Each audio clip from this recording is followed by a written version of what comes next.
Hey, what's going on, everybody? It's the Hammer from the Rugby Rant podcast show. First of all, I'd like to thank everybody that showed up to Reggie's last weekend when the Irish and the New Zealand All Blacks played here in Chicago. I think everybody that showed up had an awesome time. And our next guest was on. Well, he was in the house, but for a very different reason. One of his best mates will be taking his nuptials very soon. And so Malcolm May was in town to celebrate with the fellas, to wish Ross Depperschmidt all the best as he moves into a new phase of his personal life. But I want to welcome the very man that I'm talking about that's here on the show. And I've asked Malcolm to come on. We've asked Malcolm to come on to talk about the recent developments in the talks with the NOLA Gold ownership. So let me first thank Malcolm May for joining the show. So Malcolm, thank you for joining the Rugby Rant podcast show. Well, thanks for having me, Rob. And once again, congrats to Ross and Grace. Big wedding this weekend. So it's this weekend. The wedding is this weekend, this Saturday. Nice. In New Orleans, I assume. Yes, sir. Nice. And I assume, yourself and a lot of the lads will be down in New Orleans enjoying and revelry, celebrating Roscoe's wedding nuptials. Yeah. All right. Yeah. That's cool. Awesome to hear. Again, congratulations, Roscoe. Love you, my man. And again, you're my second favorite Schmidt that plays rugby out there in, the men's club, professional rugby. All right. Anyway, moving forward, like I said, thank you very much, Malcolm May, for joining us. For those that don't know, Malcolm May has his roots here in Chicago, so he's a hometown lad. It's one of the guys. There are a lot of guys in the league that have a special place in Hammer's heart, and this is one of them. And it goes all the way back. Malcolm's younger brother Nick and my son Preston played together here at the Illinois Tornadoes, and carry on very well. And I've always followed Malcolm's career, of course, watching him with the Gold. So for those that don't know, he played at Penn State. I think when you were at Penn State, you guys were in the national semifinals of D1A, right? Yeah, I think we beat BYU, and I think we lost a few times to Life and or Cal a few years. But yeah, pretty good side. That is April, my cat. You got a visitor. Yeah, she's gone.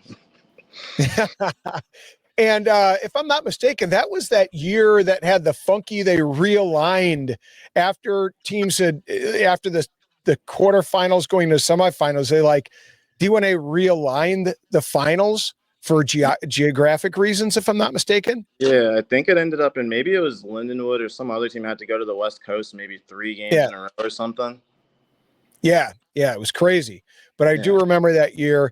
So after playing for Penn State and having a great career there, you signed as a free agent with the NOLA Gold, and you played for them for 7 seasons from 2019, your first year with the Gold. It's a second season in MLR history, all the way up to this last season in 2025. So for those that don't know, this is a long-standing, pretty close to an OG as you can get with the NOLA Gold. Yeah. Long time. Been here a long time. Right. And we can't forget what you're doing most recently for a local club team. Why don't you tell us a little bit about what you're up to? I'm helping coach the Crew. There's a rugby competition in New Orleans called the Markel Cup after Robert Markel, a big rugby old boy here. And a few of the Gold guys help coach out certain teams. Like I coach the Crew. Matt Harmon coaches the Blues. George Sharp helps the Po Boys in RFC, but just coach up the boys, give back where I can. Absolutely, and I love to see the Crew have success because my man Dan Falcon is really a mover and a shaker, and really, he makes things happen in that club.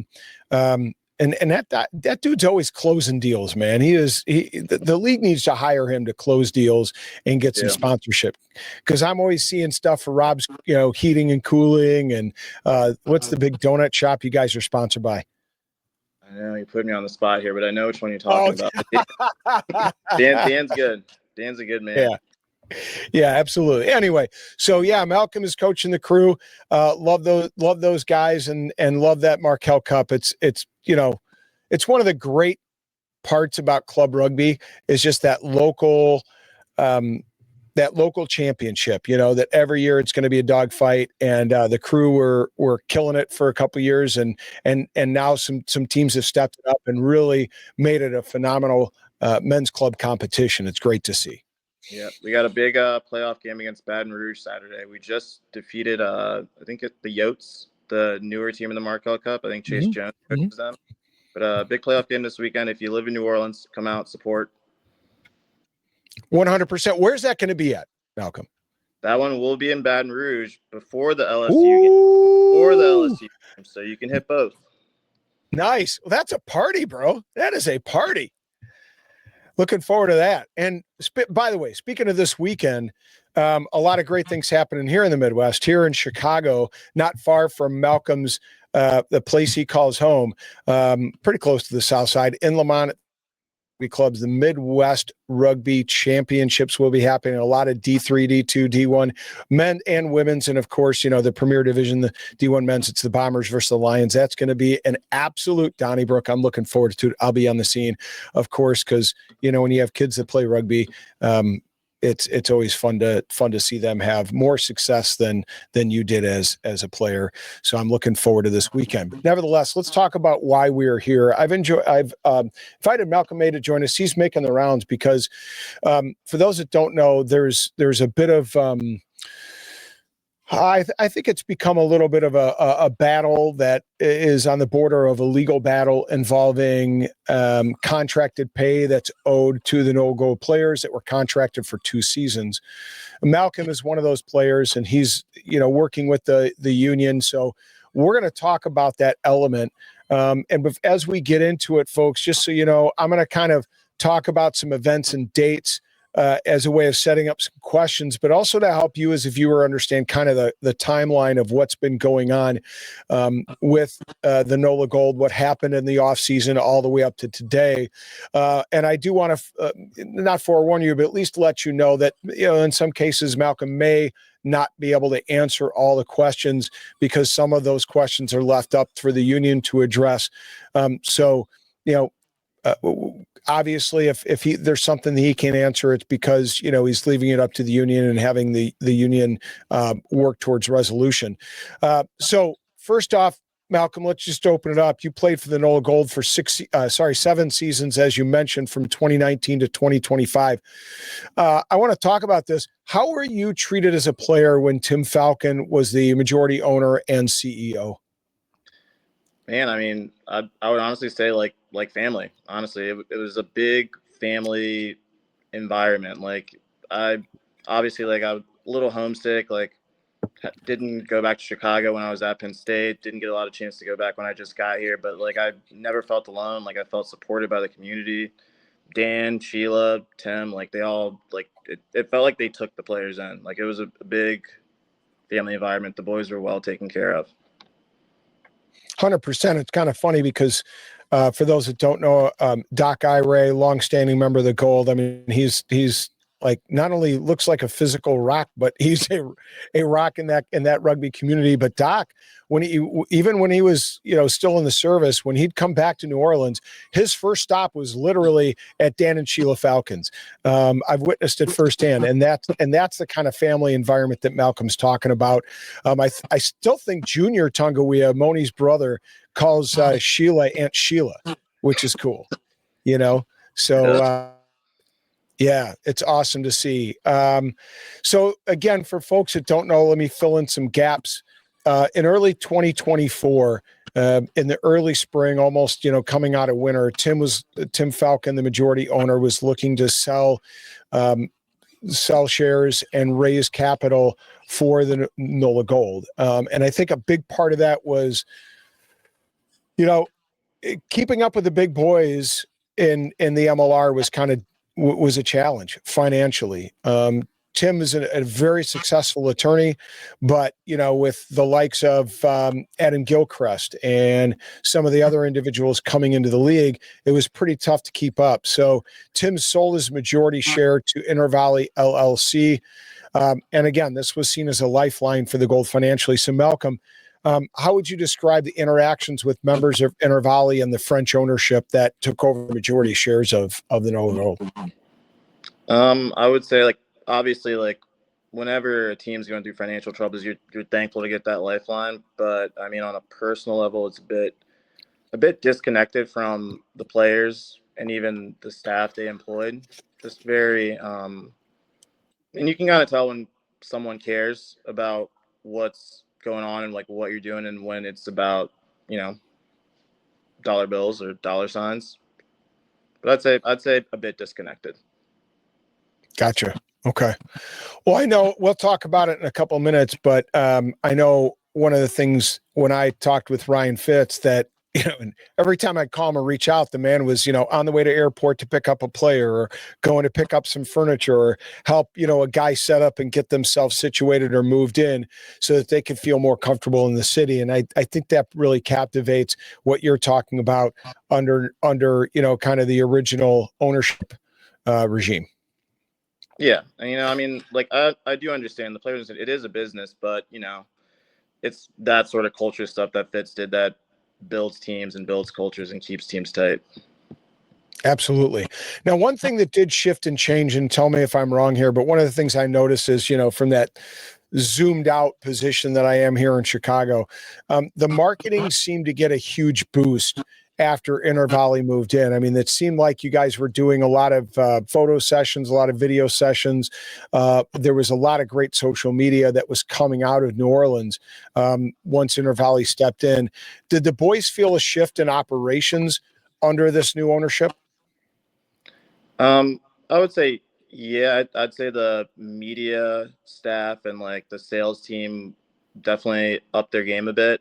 Um, yeah, no, it felt like they were trying to make us more professional, and I think they did a decent job at that. I think Briley, Rochelle, like they were two. Briley was there for a while. Rochelle's a new hire, but I think they did their jobs really well this year.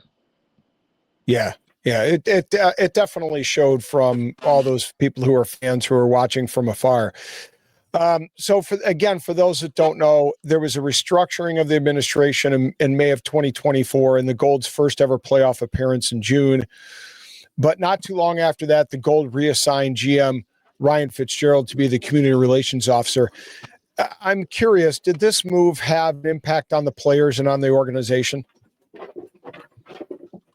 I mean, I think it's tough. Like, I know there's a lot of guys in this locker room who Fitz brought here, like me being one of them. I think the new ownership kind of got the sense that if Fitz was not a part of this, a lot of other guys would not buy in, like myself included. If Fitz would have been gone at any point, I probably would have tried to go as well.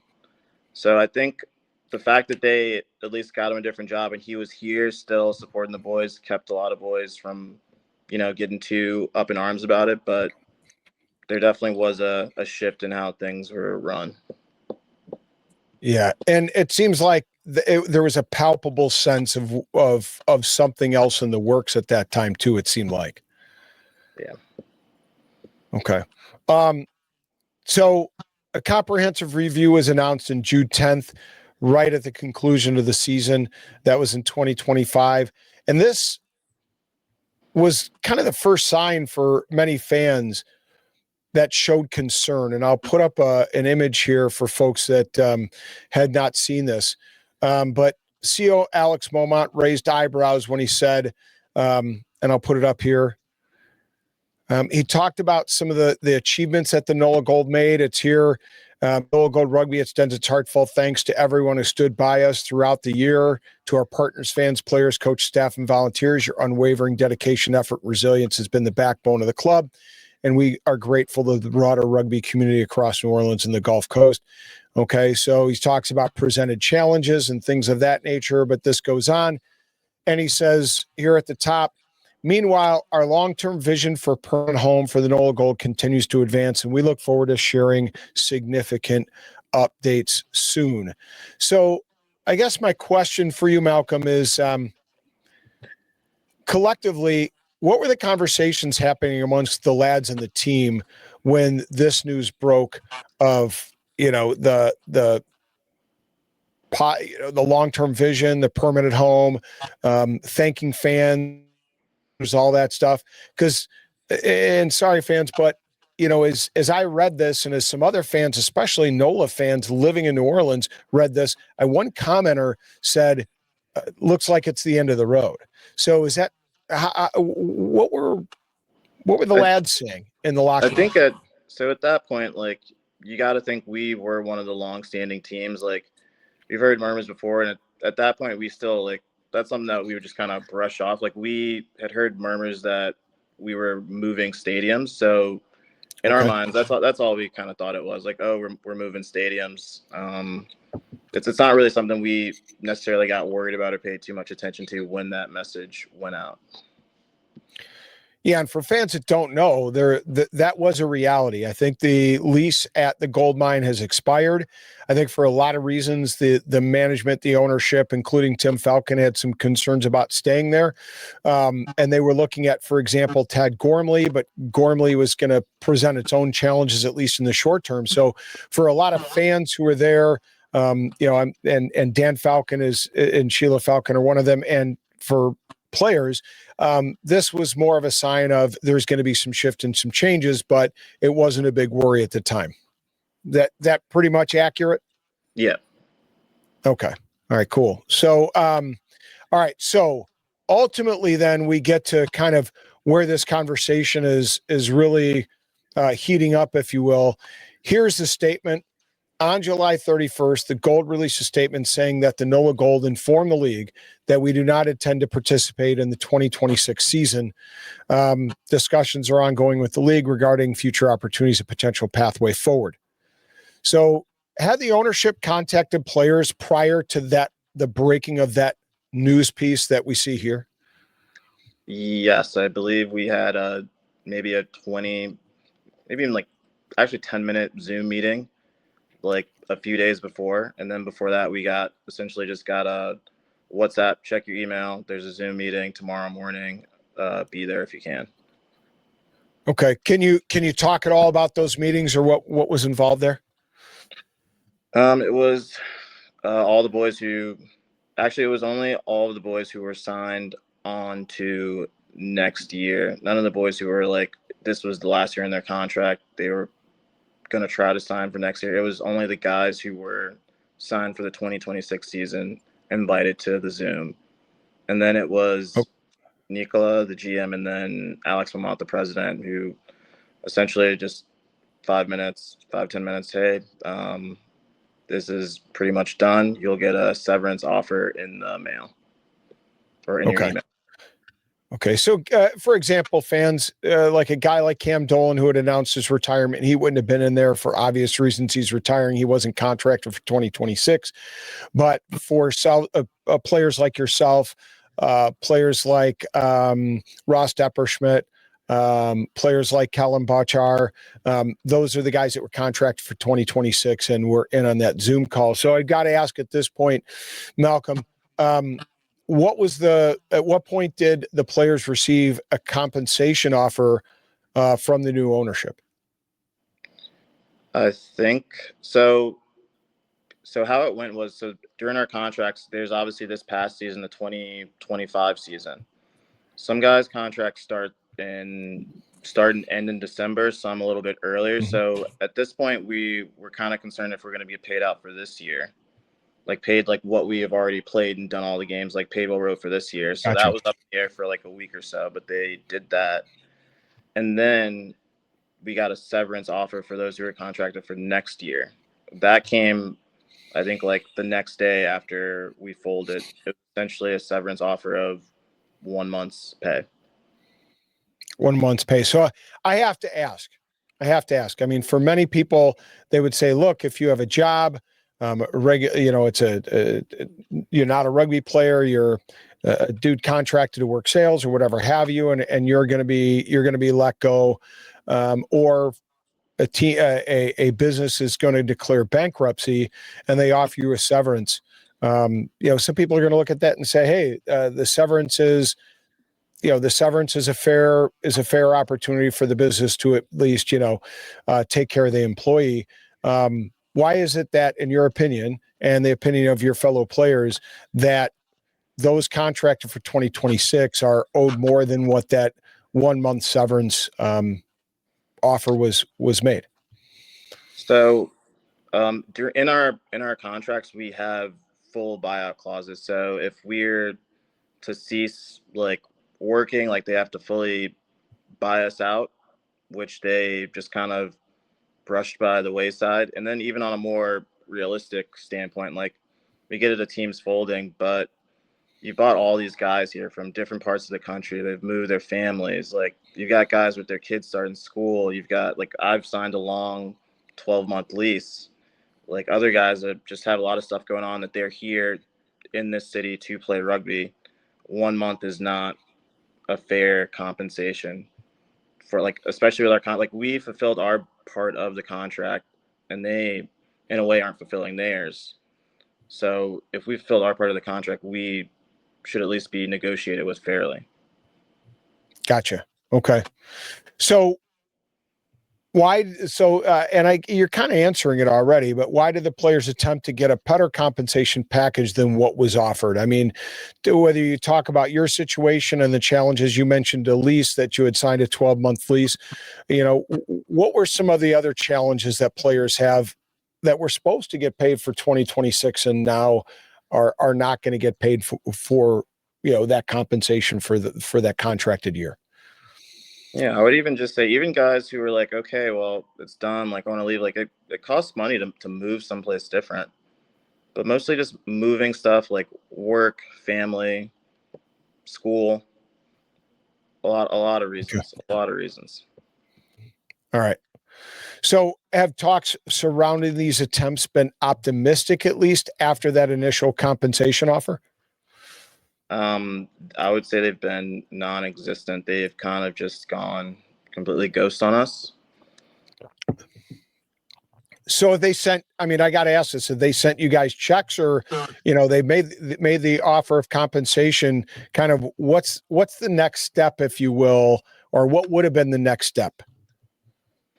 Ideally, we'd like them to negotiate with us, the players, and then the union is helping us out in that. But yeah, ideally, we'd like to negotiate. But if they don't come to the table, we can't really do that. So everything's on the table right now, even legal matters are taken into the hands of the law. So everything's on the table. Gotcha. So that's a great point to talk about this next piece. And for those of you who don't know, there is a U.S. Rugby Players Association, and there is now an MLR Players Association that's kind of a byproduct of it. So the U.S. USARPA, for those that don't know, represented the U.S. men's and women's Eagles 7s and 15s teams. And what I think about a year and a half ago, the league recognized the MLR Players Association, which worked closely with USARPA. So, and tell me if I got any of that part wrong, Malcolm. I think I'm pretty spot on there, correct? Yeah, I think so. Okay. So at what point did the NOLA Gold players begin to work with the union to try to get fair compensation? The union has done really well by us. They contacted us right away, and me and our players union rep Matt have been in close contact with them pretty much every step of the way. Okay. Have the this ownership, have they responded at all to the union's interrogatories? No, nothing. Nothing. Okay, but I assume, and I just want to make sure to answer any questions that fans may have, we can assume that the union has reached out to this ownership. Yes. Very, very Okay. many times. Okay. So ultimately, the NOLA players, in conjunction with USARPA, with the MLR Players Association, recently made this dispute public. I think that was about 2 weeks ago, if I'm not mistaken. It was released on social media formats, not only a statement from the players, but also a similar statement that matched and married it from the union itself. Why did both these groups feel it was the necessary next step in the process? I mean, it's kind of the last step before things become legal, but we just want them to come to the table to talk about a fair solution. It's pretty much all we can do. Right. So I got to ask, I mean, putting it out on social media, what were you guys hoping to gain yourselves as players and the union that represents you? What were you hoping to gain out of that social media post? I mean, what was its intent or purpose? I guess the intent is just to bring light on the fact that these teams, some of these teams, or I guess this ownership group in particular, are not treating the players right. And that in turn, I think, is not good for rugby in America and rugby in general. Like, we're trying to build professional leagues, professional teams, and if players aren't treated right, that's bad for everybody. And by treated right, you're just talking about opening up talk, commitments of a contract. Honoring commitments of contract, or at least, keeping dialogue open about how to honor those contracts in the best way possible. Yes. Okay. So, do you think there's anything that the league could have done differently as in its entirety to help prevent this, or is this something that is avoidable? I mean, and for fans that don't know, and I apologize, Malcolm, but let me just insert this. This is not the first time that we've had teams fold, right? The Giltinis folded, the Austin team folded, the Austin Gilgronis folded. We had the Toronto Arrows fold. We had, we know the Sharks folded more recently. Houston probably is the latest. So, well, no, Utah is the latest, but it's all come in succession. But this has happened in past years. So I guess, going back to my question, Malcolm, is there anything that the league could have done maybe to, head this off, or at least address the concern moving forward? That's a tough question for me to answer. I'm not sure. I only know, Okay. I think that if you make a contract, or teams make contracts with players, they should honor them, and I think the players should honor contracts as well. But as far as league, what they can do, your guess is as good as mine. So, yeah, it's funny you say that. I one of my thoughts, and again, with a bit of hindsight, and I hate to delve too deeply into this, but my own thoughts for fans that are watching. One of the things I think, and we're down to 6 teams at this point, and we hope, and we're all supportive. I'm a huge fan of the MLR. I hope it continues. I hope it, after this reset and kind of finding its footing, it grows and continues to be a larger part of the rugby landscape in the United States. One of the things I would love to see the league do is kind of restructure how teams come into the league. So when a team's comes into the league, they put up some form of capital in like a, in a bank account, if you will. And that's kind of held there in escrow, is probably the best way to describe it.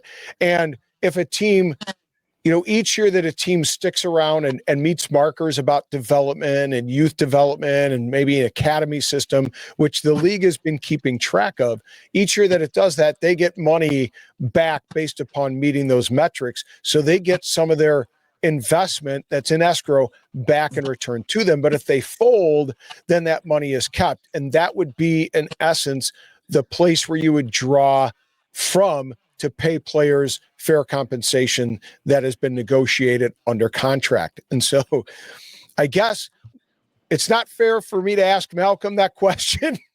That's not a bad idea. That's not a bad idea. But I guess that's my thought, knowing that we've crossed this bridge before, right? And that, as people talked about, this is a growing league. It will contract. It will grow. So we've got to be prepared for the potential that it happens again. And what better way than to establish that ahead of time so that players, teams can have things operate smoothly and effectively. But that just Hammer's 2 cents. Take it for what it's worth.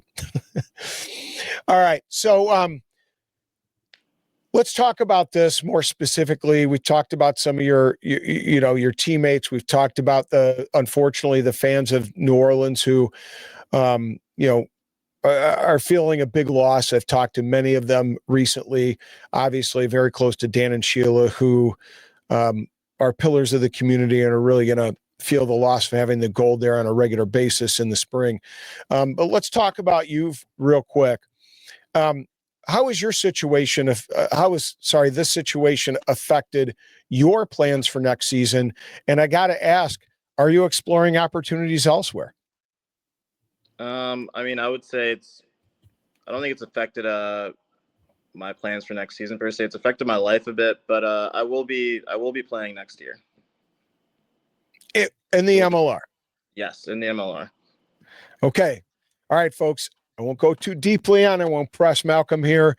But it looks like Malcolm and his adorable cat, which has a great ass, by the way, just, anyway, adorable cat, will be playing elsewhere in the MLR this year. We're excited to see it. And, for personal reasons, I think, where I hope Malcolm lands, but who knows what's going to happen. But maybe we'll hear something very shortly about his plans in the MLR for next season.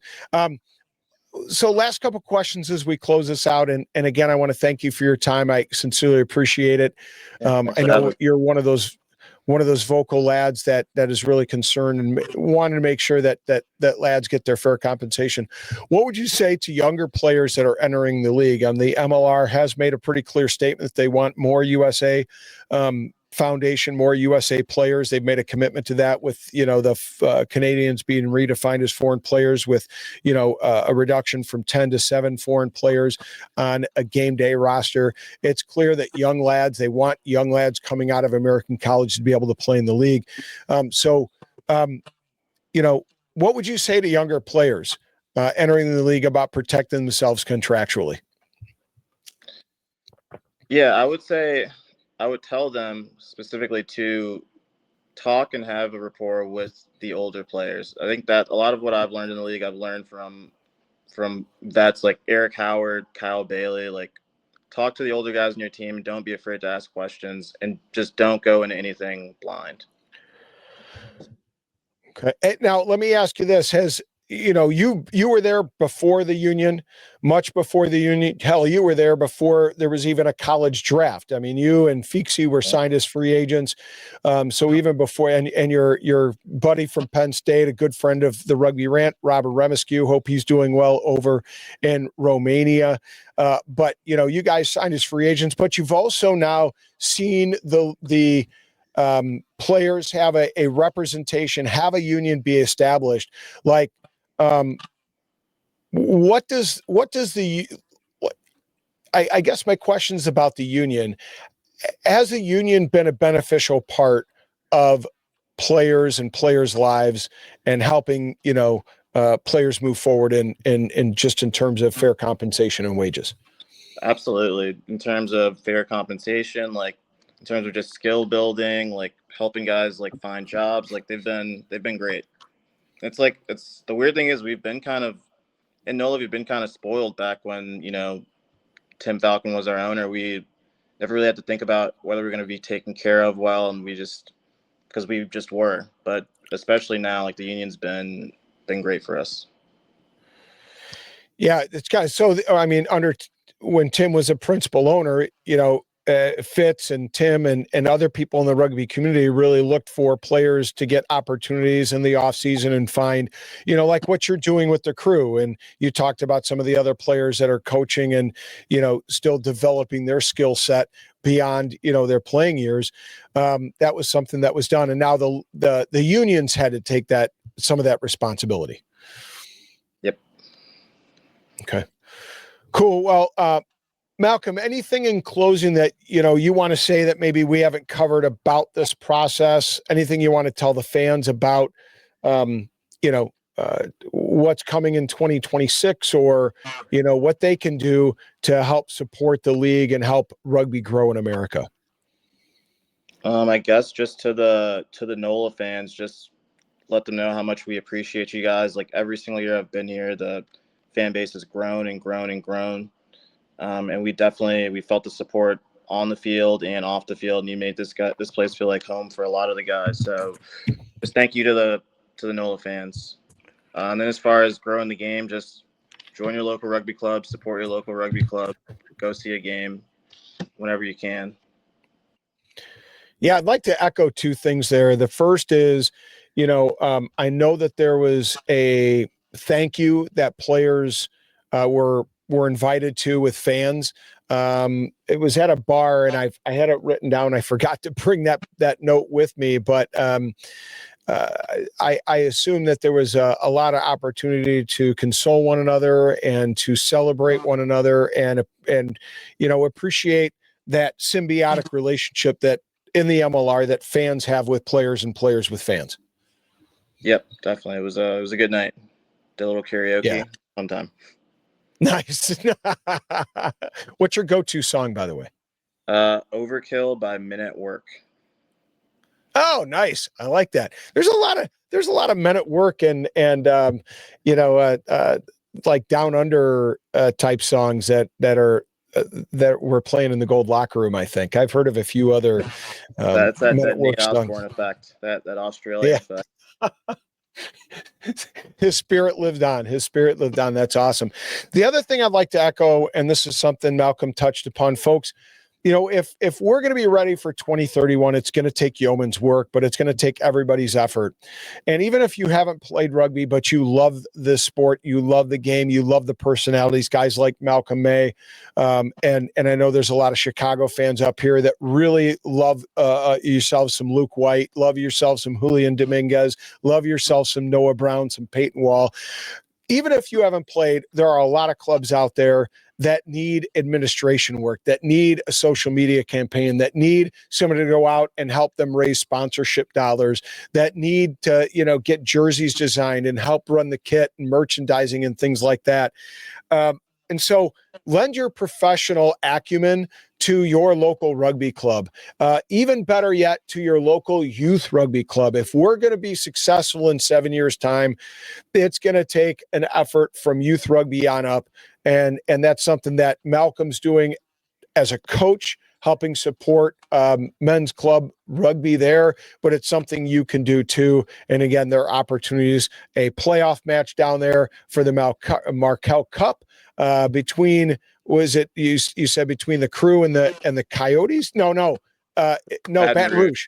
Baton Rouge, but also up here in the Midwest, there's a huge event going on at the Chicago Blaze. Come, I think you pay to park. It's free to get in, but they'll take your money at the bar all day long and twice on Sunday or Saturday, is this case. And that helps raise funds to support local rugby, raise funds to support the Midwest Rugby Union. So get involved, folks. Do your part. Help us out. Help guys like Malcolm out. If he can just focus on coaching like he can in the Crew, because Danimal's back there working behind the scenes, always selling sponsorships, always working on support of the boys, it makes a load of difference in the lives of these rugby players. So Malcolm, I want to first thank you so much for what you are doing for the rugby community, not just as a player, as a coach, but I also want to thank you for joining the show and at least talking about the player's position from the NOLA Gold and what's happening in terms of the drive for fair and reasonable compensation. Yeah, no problem. Thank you for having us and giving us a voice. Me and the boys appreciate it. Always a pleasure, mate. Always a pleasure. And I wish you well wherever you land in the 2026 season. And if you happen to be coming to Dogtown to play, from wherever you're playing from, I can't wait to see you and to, thank you for all that you do in person. I may ask you to sign a piece of memorabilia or whatnot, just because that's the way I roll.